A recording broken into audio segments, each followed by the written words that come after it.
नमस्कार. आज 19 जानेवारी 2024 वार आहे शुक्रवार. लोकसत्ता आणि महाराष्ट्र टाइम्स वृत्तपत्र विश्लेषणमध्ये आपलं स्वागत आहे. पहिलं पेज राम जन्मभूमी बाबत देण्यात आलेलं आहे. मग इथे अगदीच आपणाला काही 22 जानेवारीला काय काय करायचं वगैरे त्या संदर्भात दिलेलं आहे. पण आता ही बातमी आपल्यासाठी काही कामाची नाही आहे किंवा MPSC आणि UPSC साठी माहिती नाही, गरजेची नाही, त्यामुळे आपण स्किप केलं. त्यानंतर नेक्स्ट न्यूज पहा. राज्यसेवा मुख्य परीक्षेत विनायक पाटील राज्यात प्रथम. MPSC कडून 2022ची सर्वसाधारण गुणवत्ता यादी जाहीर करण्यात आलेली आहे व विनायक पाटील राज्यात प्रथम आलेले आहेत. ओके, व अवघे 23 वर्षाचे ते आहेत. म्हणजे पहा, अगदी यांचं जर बॅकग्राऊंड वगैरे जर पाहिलं तर अगदीच सर्वसाधारण कुटुंबातील आहेत व अगदी 23 वर्ष, म्हणजे यांचं वय आहे 23 वर्ष, म्हणजे करू शकतो आपण.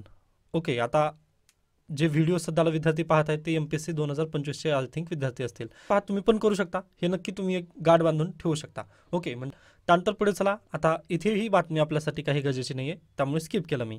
त्यानंतर राम मंदिरात प्राणप्रतिष्ठेपूर्वी गणेश पूजन वास्तुपूजेचे विधी सध्याला चालू आहेत तिथे. त्यासोबतच नरेंद्र मोदी यांनी पण सध्याला पूजा वगैरे करत आहेत किंवा 11 दिवस ते पण घोर तपस्येमध्ये वगैरे आहेत, अशा पद्धतीची न्यूज आहे, त्यामुळे मी त्याला पण स्किप केलेलं आहे. त्यानंतर मराठा सर्वेक्षण मंगळवारपासून खुल्या प्रवर्गाचाही समावेश, 31 जानेवारीपर्यंत काम पूर्ण करण्याचे नियोजन. सर्वांना माहिती आहे की मराठा सर्वेक्षण केलं जाणार आहे व त्याची प्रश्नावली आपण याच्यापूर्वी पाहिलेली आहे. पहा, ओके, तुम्ही प्लीज डेली लेक्चर वगैरे अटेंड करा. त्यामधील जे जे महत्त्वाचं आहे ना मी ते सांगत जातो व जे न्यूज महत्त्वाची नाही व आज मी घेतले नसेल ना ते आठवड्याच्या पुढच्या वारामध्ये वगैरे मी नक्की घेत असतो. आता ही न्यूज मी याच्यापूर्वी कव्हर केली आहे, त्यामुळे मी याला डिटेलिंग घेत नाही आहे. फक्त लक्षात असू द्या की 23 तारखेपासून सर्वेक्षण चालू होणार आहे संपूर्ण महाराष्ट्रभरमध्ये व अगदी 31 तारखेपर्यंत ते संपूर्ण काम बंद करण्यात येणार आहे किंवा म्हणजे त्याचा अहवाल वगैरे येईल पुन्हा.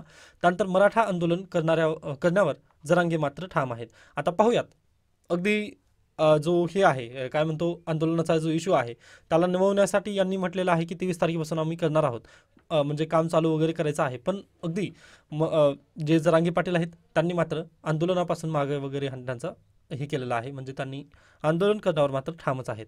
मग पाहूयात याचा निकाल वगैरे कशा पद्धतीने येईल किंवा आता हा अहवाल जो आहे ना तो महत्त्वपूर्ण आहे आपल्यासाठी.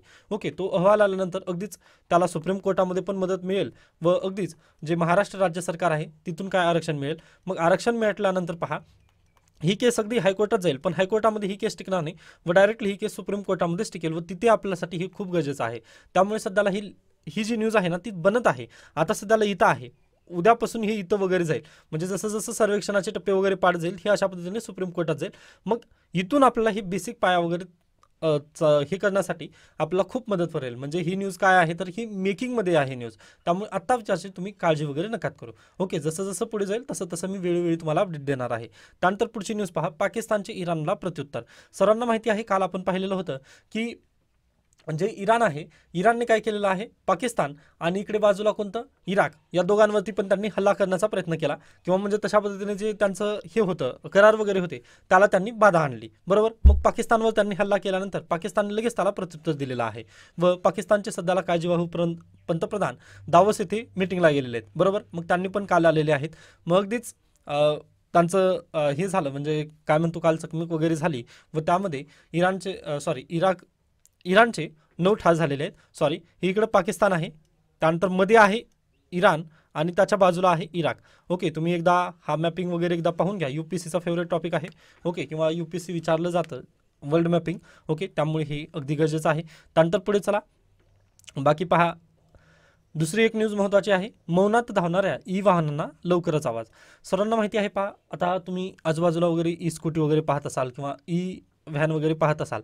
ओके, त्याचा आवाज बिलकुल येत नाही आहे. ओके, मग पहा, अगदी आपण जर रस्त्याने वगैरे चालत असो, ओके, रस्त्याने चालत असताना आपल्या मागून मोठी गाडी आली, म्हणजे जसा ऑटो म्हणजे ऑटो वगैरे आला तरी पण आपल्याला त्याचा आवाज येत नाही. ओके, मग त्या व्यक्तीने किंवा तो जो वाहन चालक आहे त्यांनी जर हॉर्न जर वाजवलाच नाही तर आपल्याला ते समजणार नाही.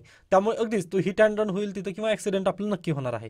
मग हे असं होऊ नये यासाठी केंद्र सरकारने आता काय केलेलं आहे, याच्यामध्ये सेन्सर वगैरे लावले जाणार आहेत किंवा एक आवाज वगैरे येणार आहे. म्हणजे एखादी व्यक्ती जर समोरून जात असेल ना लगेच याचा ऑटोमॅटिकली आवाज वगैरे येईल ते. ओके, तर पहा, या सिस्टीमला काय नाव देण्यात आलेलं आहे, वाहनांमध्ये सुरक्षिततेच्या दृष्टीने अकोस्टिक व्हॉइस अलर्ट सिस्टीम बसवण्याची शिफारस करण्यात आली आहे. ओके, म्हणजे करण्यात आली होती, त्याला आता त्यांनी मान्यता वगैरे दिलेली आहे व लवकरच केंद्र सरकार आवाज वगैरे यामध्ये लावणार आहे व ही चांगली गोष्ट आहे असं आपण म्हणू शकतो, कारण त्यामुळे पहा ॲक्सिडेंटची संख्या नक्कीच कमी होईल व त्याला मदत करेल नक्की. ओके, त्यानंतर पुढे अयोध्याबद्दलच देण्यात आलेलं आहे, त्यामुळे स्किप केलात तरी चालेल. त्यानंतर पुढची न्यूज पहा. हां, आता इथे पहा, आपण याच्यापूर्वी इतिहास थोडं भारतीय संविधान कशा पद्धतीने बनवण्यात आलं हे पाहिलेलं आहे. मग धर्मापलीकडे जाणारे संविधान इथं दिलेलं आहे. म्हणजे पहा 1909ला काय झालेलं होतं, पहिल्यांदा मुस्लिम समुदायासाठी आरक्षणाची तरतूद करण्यात आली. मग त्यानंतर 1919ला मध्ये पण ही तरतूद आणखीन थोडीशी जास्त वाढवण्यात आली. 1935ला पण तसंच. पण 1930 दरम्यान पाकिस्तानची मागणी वगैरे जोर धरत होती किंवा 1940 जेव्हा उजाडला त्यावेळेस तर मोहम्मद अली जिन्ना अगदी हेच बसले की आम्हाला काय पाकिस्तानची सेपरेटच मागणी वगैरे त्यांनी करण्याचा प्रयत्न केलेला होता. बरोबर. मग अशा स्थितीमध्ये 16 ऑगस्ट 1946 रोजी प्रत्यक्ष कृती दिवस हा मोहम्मद अली जिन्ना यांनी केलेला होता. लक्षात ठेवा, 16 ऑगस्ट 1946 प्रत्यक्ष कृती दिवस आहे. म्हणजे डायरेक्ट ॲक्शन डे परीक्षेला विचारलं जाऊ शकतं. डायरेक्ट ॲक्शन डे हे कधी करण्यात आलेलं होतं किंवा कधी झालेलं आहे, तर 16 ऑगस्ट 1946. ओके, ही एक तारीख लक्षात ठेवा. कोण होते करते धरते? मोहम्मद अली जिन्ना. ओके, त्यांच्याबद्दल होतं ते. त्यानंतर आता असर रिपोर्टबद्दल देण्यात आलेलं आहे. दुआओं का असर. सरकारने शिक्षण हा विषय अनुत्पादक ठरवून ऑप्शनला टाकलेला, त्यामुळे शिक्षण खात्याकडे आर्थिक तरतूद नाही. शिक्षक कामाच्या भाराने कावलेले आहेत. ओके, मग आता याला आपण एक पॉईंटवर वगैरे चर्चा करूयात. तर पहा, नेमोची येणारा पाऊस, धनाढ्यांचा धडधडीत दावोसी गप्पा, त्यानिमित्ताने प्रस्तुत होणारा ऑक्सफॅम विषयात अहवाल. आता हे तिन्ही पाहिलेलं आहे पहा. ओके, नरेंद्र मोदी महाराष्ट्रात 2 वेळेस आले आहेत व आज पण येणार आहेत. सोलापूरमध्ये प्रोजेक्ट त्यांचं हे आहे, काय म्हणतो आपण, त्याचं उद्घाटन आहे. त्यानंतर धनाढ्यांच्या धडधडीत दावोसी गप्पा. दावोस येथे सध्याला मीटिंग चालू आहे व त्या मीटिंगमध्ये आपण एवढी गुंतवणूक वगैरे करू तशा पद्धतीने आश्वासन वगैरे होते. त्यानंतर ऑक्सफॅमची रिपोर्ट पण आली तिथे दावोसमध्ये. तुम्ही सर्वांनी आपण पण ती न्यूज पाहिली होती, ऑक्सफॅमची रिपोर्ट वगैरे आलेली. त्यामध्ये त्यांनी दिलेलं होतं की जे श्रीमंत व्यक्ती आहेत त्यांची संपत्ती 5 पट वाढली व जे गरीब आहेत ते 5 अब्ज गरीब आता सध्याला जगात झालेले आहेत. त्याबद्दलची न्यूज वगैरे ते आपण सर्व पाहिलेलं आहे. ओके, थोडंसं आठवत असेल तर पहा. मग त्यानंतर नुकतंच ऑक्सफॅम रिपोर्ट वगैरे सर्व झाल्यानंतर काल परवा दिवशी कोणती रिपोर्ट आली? असरची रिपोर्ट आली. म्हणजेच काय, प्रथमचा annual status of education report. Okay, annual status of education report हे असंचं फुल फॉर्म आहे. व पहा, गेल्या वर्षी कंबाईनला अशा पद्धतीचं बॉम्बे नॅशनल हिस्टॉरिकल सोसायटी याच्याबद्दल पण प्रश्न आलेले होते कंबाईनला. ओके, त्यामुळे प्लीज लक्षात ठेवा, असंचा जो अहवाल आहे तो पण विचारला जाऊ शकतो. त्या नात्याने annual status of education report हा त्याचा फुल फॉर्म आहे. या अहवालानुसार 14 ते 18 वयोगटातील विद्यार्थ्यांना तिसरीच्या इयत्तेतील गणितेही सोडवता येत नाहीत. 25% विद्यार्थी धड वाचनही करू शकत नाहीत आणि 12वीत जाऊनही साधा भागाकारही जमत नाही. आणि सगळ्यात महत्त्वाचे म्हणजे जे शिकवले गेले त्याच्या व्यवहारात वापरही करता येत नाही. म्हणजे सगळेच पालत्या घड्यावरून पाणी. म्हणजे पहा, एकंदरीत जर सांगायचं गेलं तर 12वीपर्यंत जे विद्यार्थी शिक्षण घेतलेले आहेत त्यांना काहीच करता येत नाही किंवा त्या शिक्षणाचं काही मोलच नाही, असं असरनं डायरेक्टली अहवाल दिलेला आहे. ओके, हा अहवालाला आपण काल याच्याबद्दल चर्चा पण केली, पण त्या अहवालावर चर्चा आपण काय केली की असं म्हणजे हे दुर्दैव आहे एवढंच चर्चा केली आपण. व अगदी इथं पण लेखक तेच म्हणत आहेत की हे दुर्दैव आहे, याच्या पलीकडे आपण जात नाही आहे किंवा हे असं का होत आहे, की मग तुम्ही पण चर्चा करत नाही व मी पण चर्चा करत नाही. जरी केली तर फक्त हे दुर्दैव आहे इतकंच बोलून आपण थांबत आहोत.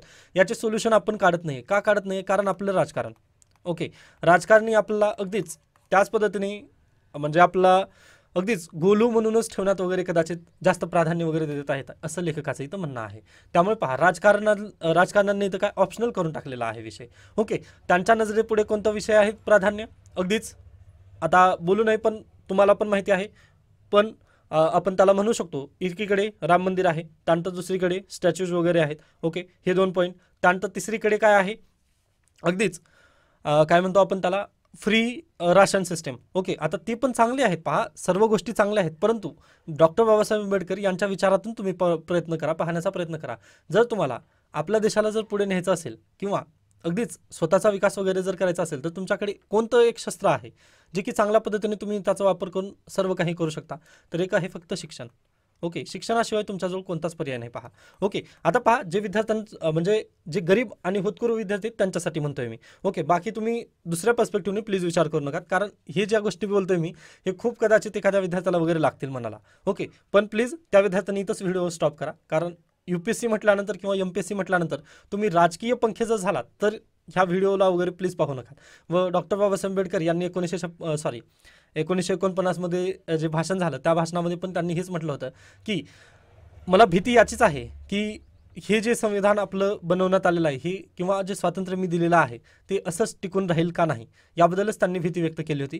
कारण आमचेच लोक आम्हाला हे करत आहेत किंवा आजपर्यंतचा जर भारताचा इतिहास पाहिला तर आपलेच लोक आपलंच वाटलं वगैरे लावतील, अशा पद्धतीने डॉक्टर बाबासाहेब आंबेडकरांनी पण सांगितलेलं होतं. त्यामुळे म्हणतोय मी आता पहा आपण ह्या वापस इकडे येऊयात. जो मी टॉपिक सांगत होतो की पहा तुम्ही गरीब आहात किंवा आपण जर गरीब आहोत व गरिबीतून आपल्याला जर बाहेर काढायचं जर एक धारदार शस्त्र वगैरे जर असेल तर ते आहे फक्त शिक्षण.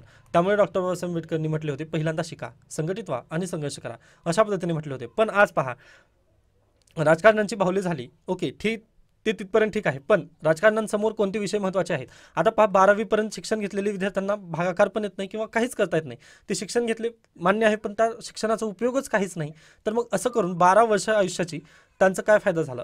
म्हणजे 12 वर्ष आयुष्याची म्हणजे 1ली ते 12वी पर्यंत शिक्षणाची 12 वर्ष वगैरे त्यांनी घातली, ओके, तो जो टाईम वगैरे घातला त्या टाईममधून यांना काय भेटलं मग? ओके, तो जो टाईम इन्व्हेस्ट वगैरे केला आपण त्याचं काहीच म्हणजे फल काहीच नाही आहे ना. ओके, म्हणजे समजतंय का तुम्हाला? म्हणजे पहा टाईम इज मनी म्हणतो एकीकडे आपण, बरोबर.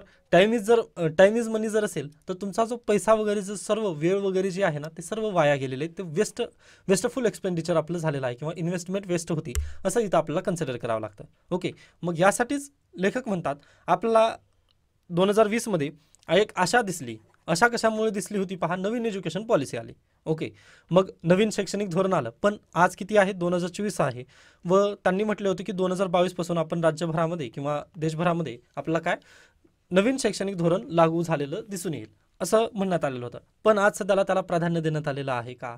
ओके, सर्व गोष्टी तुमच्यासमोरच आहेत, प्रश्नांची उत्तर तुम्ही स्वतःहून देऊ शकता, मग त्यानंतरच तुम्ही म्हणू शकता. पहा 2024 उजळलं म्हणजे प्लस 2 वर्ष आपण लेट आहोत व अद्यापही आपल्याकडे काय शैक्षणिक धोरणाला अंमलबजावणीचा काहीच इथं म्हणजे शैक्षणिक धोरण जे आहे ते अंमलबजावणीसाठी काही पावले वगैरे उचललेली दिसत नाहीत. हां, आता फक्त एक पावलं वगैरे उचलण्यात आली UGC मार्फत.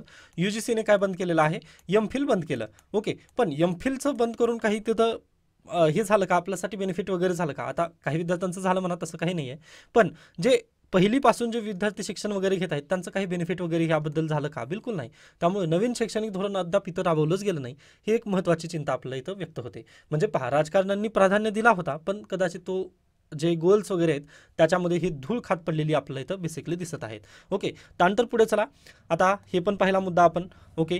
त्यानंतर आता पहा त्यानंतर आज महाराष्ट्रामध्ये शिक्षकांची 65,000 अधिक पदे काय आहेत? रिक्त आहेत. 65% जास्त पदं रिक्त आहेत व त्यातील 30,000 भरती करण्याची घोषणा सरकारने केली आहे. पण भरती करत असताना काय समस्या येत आहेत व त्याची कुठे म्हणजे कशा पद्धतीने त्याला आपण कसं सामोरं जात आहोत, ही जी अवस्था आहे ती आपल्यापेक्षा दुसरं कोण जास्त म्हणजे व्यवस्थित सांगू शकणार आहे. तर आपणच त्याला जास्त चांगल्या पद्धतीने वगैरे डिफाईन करू शकतो की जे घोटाळे वगैरे होत आहेत किंवा भरती जी संदर्भात जी हाल अपेष्टा वगैरे आपण सोसलेली आहे ते आपल्यापेक्षा दुसरं कोणी सांगू शकत नाही. त्यामुळे हे सर्व पाहताना आपलं जे शिक्षण व्यवस्था आहे किंवा शिक्षणासंबंधी जे एक्सपेंडिचर वगैरे आहे ते शिक्षण खात्याकडे कदाचित निधी कमी पडत आहे का किंवा शिक्षणाचं कधी प्राधान्यच देण्यात आलं नाही का, असेच प्रश्न आपल्यासमोर इथं उपस्थित केले जात आहेत. व कदाचित हेच सत्य आहे की आपल्याला राजकारणी लोक म्हणजे जे राजकारणी व्यक्ती वगैरे आहेत ते आपला अशाच पद्धतीने गोलू बनवून एकीकडे आपल्याकडून जे मतदान वगैरे आहेत ते घेण्याचा प्रयत्न करत आहेत की काय, असाच इथं एक मुख्य प्रश्न उपस्थित केला जातो. कारण पहा आपल्या जर देशाला जर पुढे न्यायचं असेल तर सर्वांगीण विकास साध्य करणं गरजेचं आहे. कारण पहा कालचं लेक्चर तुम्ही आठवा, तिथं मी काय म्हटलं होतं? इन्क्लुझिव्ह डेव्हलपमेंट म्हटलेलं होतं. Okay, inclusive development. पण इन्क्लुझिव्ह डेव्हलपमेंट इथं होत आहे का? तुमचं डेव्हलपमेंट केव्हा इन्क्लुझिव्ह होईल? म्हणजे आपल्याकडे सामुदायिक विकास केव्हा होईल? जेव्हा तुम्ही आणि आपण सर्व मिळून काय होऊ?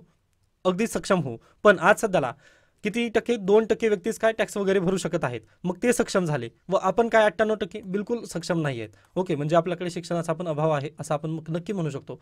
ओके, त्यामुळेच पहा ना, म्हणजे आज आपण न्यूजपेपर वगैरे रीड का करू शकत नाही आहे? ओके, स्वतःला विचारू शकता आपण पण की आता पहा माझ्यासमोर आहे इथं द हिंदू, ओके, आता मी रीड करतोय पण आता मी पण माझ्यावरती थोडंसं काम वगैरे केलं त्यानंतर मी ही द हिंदू वगैरे रीड करत आहे. पण याच्या पहिलं जेव्हा मी पण UPSC मध्ये वगैरे आलेलो होतो त्यावेळेस मला पण म्हणजे हे करू शकत नव्हतो मी का? तर माझं पण एज्युकेशनल बॅकग्राऊंड तुमच्यासारखंच आहे, समानच आहे.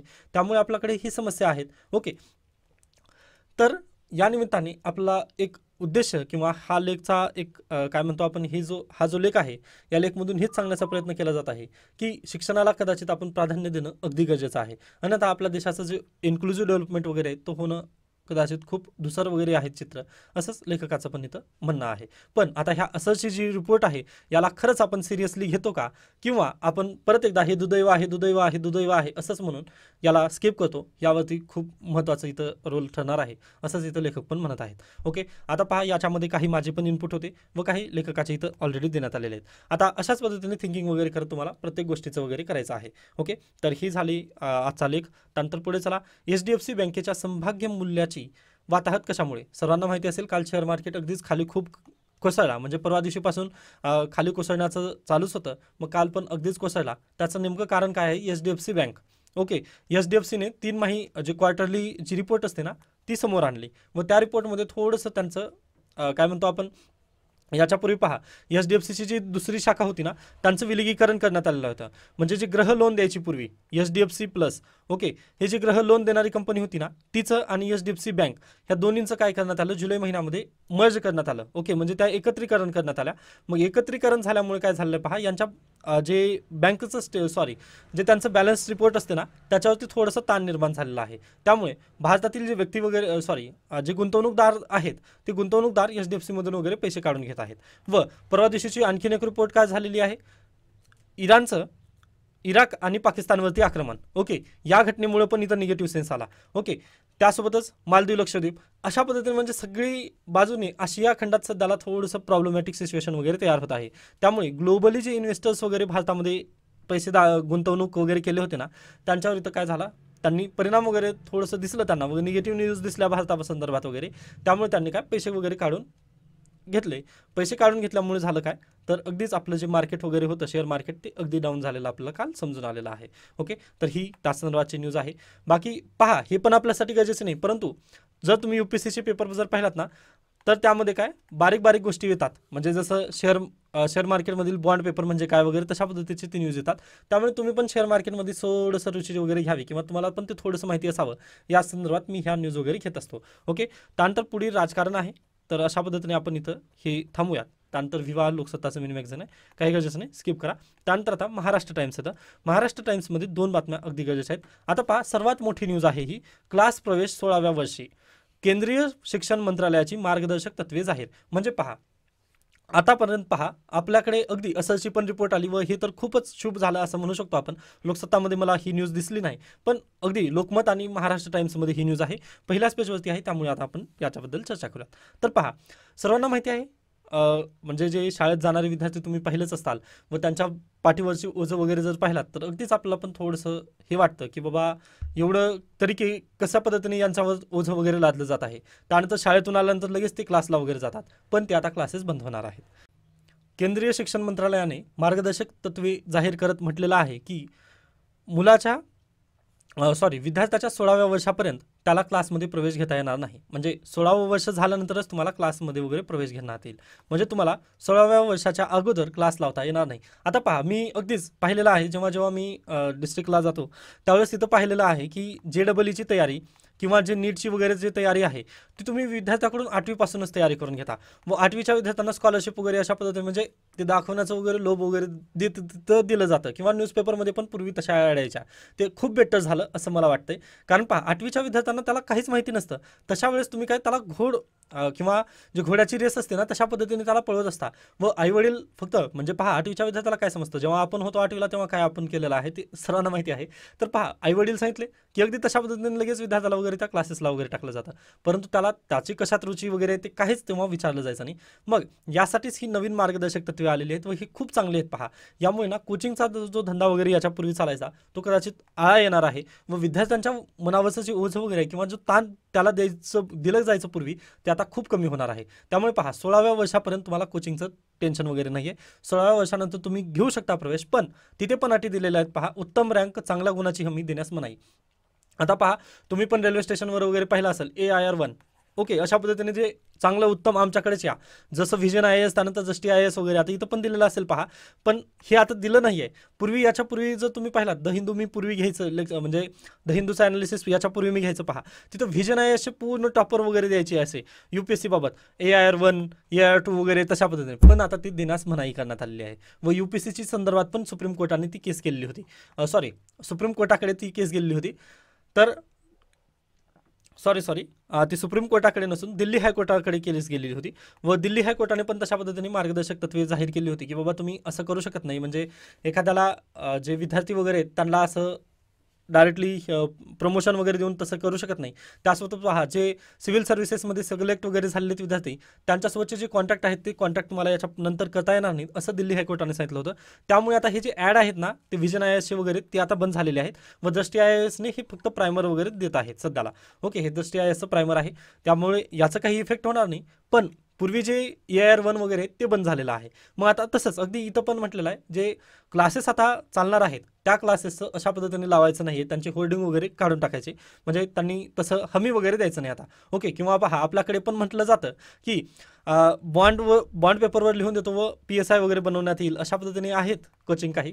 म्हणजे आता मी त्यांच्यावरती टीकास्त करत नाही आहे, पण जे वास्तव आपण पाहिलेलं आहे, म्हणजे समाजामध्ये वावरत असताना तुम्ही पण हे सर्व काही पाहिलेलं असाल, त्यामुळे म्हणतोय ते आता बंद होणार आहे व हे कदाचित चांगली गोष्ट आहे. कारण पहा, विद्यार्थ्याला लुटणंच आहे हे प्रकारचं एक. ओके, त्यानिमित्ताने आहे. त्यानंतर शिक्षकांची पदवीची अट, गुन्ह्यातील दोषीवर निर्बंध. म्हणजे पहा, जे शिक्षक आहेत त्यांची पदवी किमान होणं अगदी गरजेचं आहे. अन्यथा पहा, BA सेकंड इयरमध्ये शिकत आहे व ते डायरेक्टली जर शिकवणीला वगैरे चालू केलं तर त्यालाच काही नॉलेज नसतं व त्याने विद्यार्थ्यांना शिकवू नये अशा संदर्भात ही अट आहे. यासोबतच जो शिक्षक अगदी गुन्हा आहे त्याच्यावरती कोणता, तर त्याला पण शिक्षक म्हणून तिथं नोकरीवर वगैरे ठेवता येणार नाही असं त्यांनी म्हटलेलं आहे. यासोबतच वेबसाईटवर अभ्यासक्रमाची तिथं द्यायची आहे माहिती, तसेच शुल्काची माहिती देखील देणं बंधनकारक आहे. म्हणजे पहा, एखादी कोचिंग क्लासेस वगैरे आहेत किंवा 16 वर्षाच्या नंतरच्या विद्यार्थ्यांना जर कोचिंग वगैरे द्यायची असेल तर त्यांना एक वेबसाईट तयार करावी लागेल. ती वेबसाईटवरती त्यांना सर्व जे पॉईंट्स आहेत किंवा म्हणजे त्यांची फीस वगैरे किती आहे ही सर्व माहिती वगैरे तिथं देणं अगदी बंधनकारक करण्यात आलेलं आहे. अन्यथा पहा, याचा परिणाम असा होईल की डायरेक्टली जर त्यांनी तसं केलं नाही तर 1 लाख रुपयाचं त्यांच्याकडून काय दंड वगैरे आकारण्यात येणार आहे. ओके, आय होप तुम्हाला हे समजलं असेल सर्व काही. ओके, तर जे मोठी न्यूज हीच आहे की क्लास प्रवेश आता 16व्या वर्षीच केलं जाणार आहे व अगदीच चांगली न्यूज म्हणजे हीच की विद्यार्थ्यांच्या मनावरून वगैरे ताण कमी झालेला आहे. त्यामुळे पहा, कोटामध्ये आत्महत्या पण प्रकरण भरपूर झालेलं होतं, त्याचं नेमकं कारणच होतं स्ट्रेस. ओके, व अगदीच मी याच्यापूर्वी पण म्हटलं ना की 8वीच्या विद्यार्थ्यांना आपण JEEच्या रेसमध्ये वगैरे टाकतो, त्यामुळे कदाचित ते विद्यार्थी पुन्हा मॅनेज करू शकत नाहीत. त्यामुळे ही न्यूज अगदी खूप गरजेची होती असं आपण इथं म्हणू शकतो. त्यानंतर इथे काही गरजेची न्यूज नाही आहे, स्किप करू शकता. त्यानंतर एक पुढची न्यूज पहा, कर्मचाऱ्यांना अर्धा दिवस सुट्टी, प्राणप्रतिष्ठा सोहळा दिवाळीसारखा साजरा करा असं आवाहन करण्यात आलेलं आहे. त्यानिमित्ताने ही न्यूज आहे. पहा, जे लोकसत्तामध्ये फ्रंट पेजवरती ॲड होती ना त्यालाच मी इथं अशा पद्धतीने कव्हर केलेलं आहे, बाकी काही नाही आहे, स्किप करू शकता. म्हणजे आपल्या कामाची वगैरे ती न्यूज नाही आहे. आता राम मंदिर बनत आहे, चांगली गोष्ट आहे, पण त्यामधून पण UPSC आणि MPSCसाठी काय काय गरजेचं आहे ते आपल्याला माहिती असणं गरजेचं आहे व ते याच्यापूर्वी पण मी म्हटलेलं आहे की एक सेपरेट लेक्चरमध्ये आपण ते डिस्कस करणार आहोत. त्यानंतर मालदीवमधील छुपा चीन, आता ही पण न्यूज आपण याच्यापूर्वीच कव्हर केलेली आहे, पण जे विद्यार्थी इंटरनॅशनल रिलेशन आणि MPSC 2025ची तयारी करत आहेत त्यांनी हा लेख वाचून घ्यायचा आहे. मी वाचलेला आहे, पण याच्यापूर्वी आपण ते सर्व माहिती आहे, फक्त आता तुम्हाला ही कात्रण वगैरे लक्षात ठेवायचं आहे, या निमित्ताने सांगितलेलं आहे. पहा, आजच मी काय करेन, हाऊ टू रीड न्यूजपेपर अशा पद्धतीने लेक्चर वगैरे घेण्याचा प्रयत्न करेन. मग त्यामध्ये तुम्हाला हे सर्व गोष्टी सांगणार आहे. कारण पहा, मी ऑलरेडी टेलिग्रामवरती 3 न्यूजपेपर देत असतो तुम्हाला, पण मी स्वतः फक्त 1 किंवा 2च न्यूजपेपरचं तुम्हाला ॲनालिसिस वगैरे देतो. कारण पहा, माझ्याकडे पण तेवढा टाईम नाही आहे. म्हणजे द हिंदू मी नक्कीच घेतलं असतं, पण द हिंदूचं जर बातमी घ्यायला लागलं तर मला 1-1.5 तास तर नक्की लागतो. त्यामुळे मी थोडंसं याला काढता पाय घेत आहे. फक्त तुम्हाला त्याचं सांगणार आहे की कशा पद्धतीने तुम्हाला याचं वाचन वगैरे करायचं आहे. Okay, done. त्यानंतर पुढे चला, इथे पण न्यूज दिसत नाही आहे. आणखीन एक न्यूज गरजेची होती.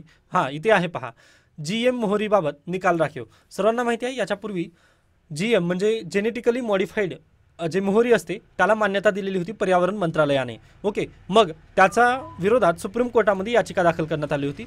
मग सुप्रीम कोर्टाने ती दोघांची पण बाजू वगैरे ऐकून घेतली, सेंट्रल गव्हर्नमेंट तसेच जे याचिकाकर्ते होते प्रशांत भूषण वगैरे, त्यांची दोघांची पण बाजू ऐकून घेतली आहे सुप्रीम कोर्टाने व आता त्याचा निकाल राखीव आहे. मग निकाल राखीव, आता निकाल अगदीच केव्हा पण लागू शकतो, पण तरी देखील UPSCला प्रश्न अशा पद्धतीचे विचारले जाऊ शकतात एन्व्हायरमेंटमध्ये GM मोहरीबद्दल किंवा GM मस्टर्ड. ओके, त्यामुळे प्लीज थोडंसं GM क्रॉप्सबद्दल एकदा लक्षात ठेवा किंवा सायन्सच्या तुमचे जे बुक वगैरे असेल त्यामधून हे सर्व तुम्हाला वाचून घ्यायचं आहे. आता पहा, यासोबतच कालची पण एक न्यूज तुम्हाला आठवत आहे का? पहा की 2025 पर्यंत तेल स्वस्त होणार आहे किंवा खाद्यतेल स्वस्त म्हणून अशा पद्धतीची लोकसत्तामध्ये न्यूज होती.